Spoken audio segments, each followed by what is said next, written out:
Hello, today we'll be talking about the 8 different types of transitions. The first one is to present an opposing view or present a view that balances another view. The second one is to provide a piece of evidence for a claim that's being made. A third one is to add new and supporting piece of evidence, which is a second or more piece of evidence. The fourth one, the fourth one is to demonstrate a cause and effect relationship. The fifth one is to concede to give in a claim, so you can make another more important claim.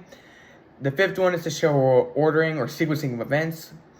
There's next one is to show similarity with some constant theme, and the last one is to provide a brief summary or restatement of the idea.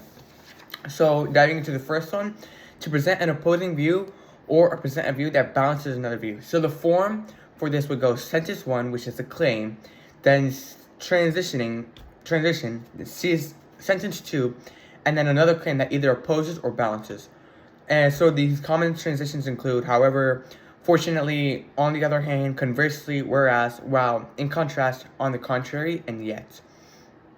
The second one is providing a piece of evidence, which is the first piece of evidence, for a claim that's being made. So the form will go sentence one, claim, sentence two, which is a piece of evidence, which is always the first piece of evidence to support.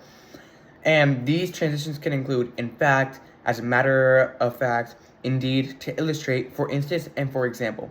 The third one, which is very similar to the second one, to add new and supporting piece of evidence, which is second or more piece of evidence to make to a claim made prior. So going off our previous one, where sentence one was the claim, sentence two was a piece of evidence, the first piece of evidence. Sentence three is another piece of evidence to support the original claim in sentence one. So these transitions can include furthermore, in addition, also, moreover, and, to, as well, additionally, and not to mention. The next one is to demonstrate a cause and effect relationship. So the form of this would be sentence one, which is the cause, and sentence two, which is the effect. And common transitions can include consequently, as a result, because, hence, therefore, thus, accordingly so, for this reason. Now, moving on to concede or give into a claim to make another more important claim. So the form of this would be sentence one, which is your claim, and sentence two, another claim as it does not matter to the first claim. So a common transition would be granted, nevertheless, although, regardless, despite, even if, nonetheless, still, even so.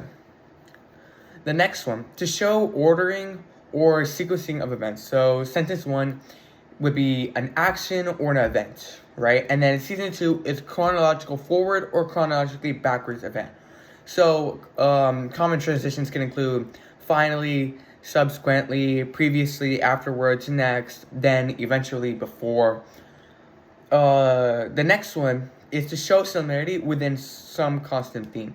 So sentence one is a claim, and sentence two is a second claim that has the same constant theme with that of the first claim. So some of these transitions can include in the same was, similarly, likewise, by the same token. And lastly, we have to provide a brief summary or restatement of an idea. So sentence one would be an idea, obviously. And then sentence two is either a summary or a restatement. So common transitions can include in conclusion, in summary, to sum up, in short, and afterwards. So there are two ways that we can use these transitions.